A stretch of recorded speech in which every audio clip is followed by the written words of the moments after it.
No, I thought I'd be Xeroxing as soon as I was through and the machine busted. Yeah, that's true. What's the point of having 2 or 3 copies and then you just Xerox? We could just pass the, you know, you and I can Yeah, read it. wait. I have to think for a second. I think we could all fit on Let here. me think for just 1 second. Clifford, Sidney has these really terrific ideas for improving your play. I've never seen him so enthusiastic. You see, he gets plays in the mail all the time from his agent and producers and aspiring playwrights, such as yourself, and well, usually he just laughs and says the most disparaging things you could possibly imagine. But you see, I know he could improve your play tremendously and turn it into a hit that would run for years and years and make more than enough money for everyone concerned. Is that what you mean by I will keep quiet? No. No, I won't keep quiet, Sidney. I'm going to say something that's been on my mind ever since your phone conversation. Clifford, it's very wrong of you to expect Sidney to give you the fruit of his years of experience and hard-won knowledge without any quid pro quo as if the seminar were still in session. Well, he offered Well, to give Sidney, me a it's little very help. wrong of you to have offered to give it to him. I'm the one in this household whose feet are on the ground and eyes on the checkbook. Now, I'm going to make a suggestion to you, Sidney. And it may come as a bit of a shock. But I want you to give it your grave and earnest and thoughtful consideration. Will you do that for me, Sidney? Will you do that? Just put aside the play that you're working on. Put aside the play about Helga ten Dorp and how she finds murderers. Collaborate with Mr. Anderson on his play. That's what I think is the fair and sane and rational thing to do in this situation. Death Trap by Clifford Anderson and Sidney Bruhl. Unless, of course, Mr. Anderson feels that in deference to your age and years of experience, it really should be the other way around. That is a shocker, Myra. You want me to put aside the drowning wife? Oh, I thought it was frowning. Frowning? No. What kind of a title is frowning? No, drowning. That's what I call it right now.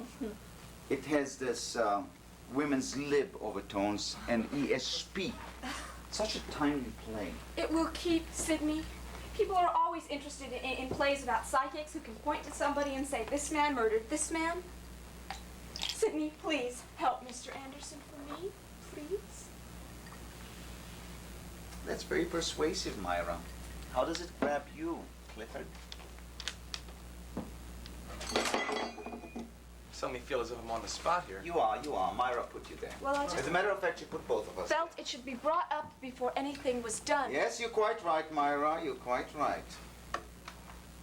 What's your response, Clifford?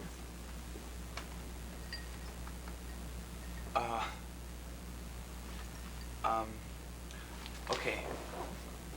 First, let me say that I'm real overwhelmed, flattered,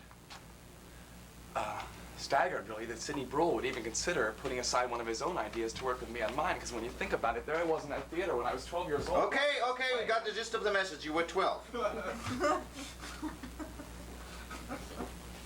Okay, it's like I went to a doctor, right? One of the world's leading specialists. And he recommended surgery. Now, even with my respect for his eminence and experience, I would still want to get a second opinion, wouldn't I? I mean, I'm sure your ideas are terrific, Mr. Bruhl. I'm sure they're great, but I think, Mrs. Bruhl, I think you're right. It wouldn't be fair for me to hear them now without some sort of an arrangement. And right now, without having heard them, I think Death Trap is real good as it is. I'm not saying that it's perfect. I'm not saying that it couldn't use a little fine-tuning, but I'm not sure that surgery is in order. Okay, listen, here's what I'll do, okay? I'll Xerox a few copies tomorrow morning. I'll send them off to those agents you recommended to us. And if they say, too, that it needs major rewriting, then I'll be back here begging you to do what Mrs. Bruhl suggested in the first place. And at that time, I'd be willing to make whatever arrangement you think is right at that time. I hope I haven't offended you. No, not at all. Oh, please, Clifford, agents know about contracts. Myra, don't beg him. He'll think he has the wealth of the Indies here, and we are Mr. and Mrs. Jean Lafitte. No. I wouldn't think that. I mean, I'm flattered that you're willing to go out of your way to help. No, but I'm not. You see, I'm really now that I had a minute to reconsider, I don't think I am willing to put aside a play as inventive, as timely as The Drowning Wife to do a wet nurse work on something as speculative as Death Trap. Myra, will you sit down? You're making me nervous standing there half